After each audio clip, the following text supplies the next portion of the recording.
Hello guys, പുതിയൊരു വീഡിയോയിലേക്ക് എല്ലാവർക്കും സ്വാഗതം. എന്തപ്പോൾ ഞാൻ നിങ്ങളോട് പറയാം, എന്നത്തെയും പോലെ തന്നെ കുളിച്ചു മാറ്റിയിട്ട് ഞാൻ നേരെ ഡ്യൂട്ടിക്ക് വിട്ടു. ഒരു മാറ്റമില്ല, എന്നത്തെയും പോലെ തന്നെ ഇതുവരെ ആയിട്ടുള്ളത്. ഹെൽമെറ്റ് ഇട്ട് പോകുന്നതുകൊണ്ട് തന്നെ ഇന്ന് ഹെയർ സ്റ്റൈൽ ഇക്വാലത്തില്ല. ഇനി സത്യം പറഞ്ഞു കഴിഞ്ഞാൽ ഞാൻ ഈ ഒരു ഏവിയേഷൻ ജോബ് ഇപ്പോഴും ഇഷ്ടപ്പെടുന്നുണ്ട്. പക്ഷേ എപ്പോഴേക്കും ഒരു കോർപ്പറേറ്റ് ലൈഫ് കയറി ഇരുന്നുകൊണ്ട് എനിക്ക് എപ്പോഴേക്കും ഒരു മടുപ്പ് വരുന്നുണ്ട്. പക്ഷേ ഞാൻ ഈ ജോലി എൻജോയ് ചെയ്യുന്നുണ്ട്.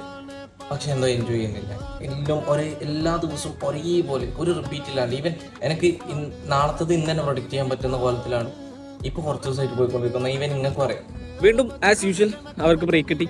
അപ്പം ഞാൻ അവരുടെ കൂടെ ബ്രേക്കിന് വേണ്ടിയിട്ട് ഇറങ്ങാം. ഇനി നോമ്പായിട്ട് ഞാൻ ഓരോ കൂടെ പുറത്തിറങ്ങണം. എന്താണെന്ന് വെച്ച് കഴിഞ്ഞാൽ ആ ടൈമിൽ ഞാൻ ഓഫീസിൽ ഒറ്റയ്ക്ക് കയറും. പിന്നെ ബോറടിച്ചില്ലാണ്ടാവും. അതുകൊണ്ടാണ് ഞാൻ ഓരോ കൂടെ ഇറങ്ങും. പിന്നെ നോമ്പ് തുറക്കാൻ ഞങ്ങൾ പള്ളിക്കൊക്കെയല്ല വിട്ടത്, കൊണ്ടോട്ടിയിലുള്ള കാലിക്കറ്റ് കഫ്തീരിയയിൽ. ഈ കിടന്ന് കറങ്ങുന്ന ചിക്കൻ കണ്ടോ, അൽഫാമിനെക്കാട്ടിലും എന്തുകൊണ്ടും ബെറ്റർ ഷവായനെ. അങ്ങനെ നോമ്പൊക്കെ തുറന്നിട്ട് ഞാൻ നേരെ തിരിച്ച് എയർപോർട്ടിലേക്ക് തന്നെ വിട്ടു. അപ്പോഴേക്ക് ഫ്ലൈറ്റ് വരാൻ ടൈം ആയിട്ടുണ്ടായിരുന്നു. പിന്നെ ഫ്ലൈറ്റ് വന്നു. എന്നത്തെയും പോലെ തന്നെ ഫ്ലൈറ്റിൽ അങ്ങോട്ട് ബിസിയായി. ഇന്ന് പിന്നെ ഞാൻ ജിമ്മിന് ഒരു ബ്രേക്ക് എടുത്തു. അപ്പോൾ ഇത്രയൊക്കെ ഉള്ളത്തെ ഒരു കുഞ്ഞു വീഡിയോയിൽ ഹോപ്പ് ഗൈസ് എൻജോയ്ഡ് ഇറ്റ്. അടുത്തൊരു നല്ലൊരു വീഡിയോ എത്തുന്നവരെ ഇറ്റ്സ് മീ ബാച്ച സൈനിങ് ഓഫ്.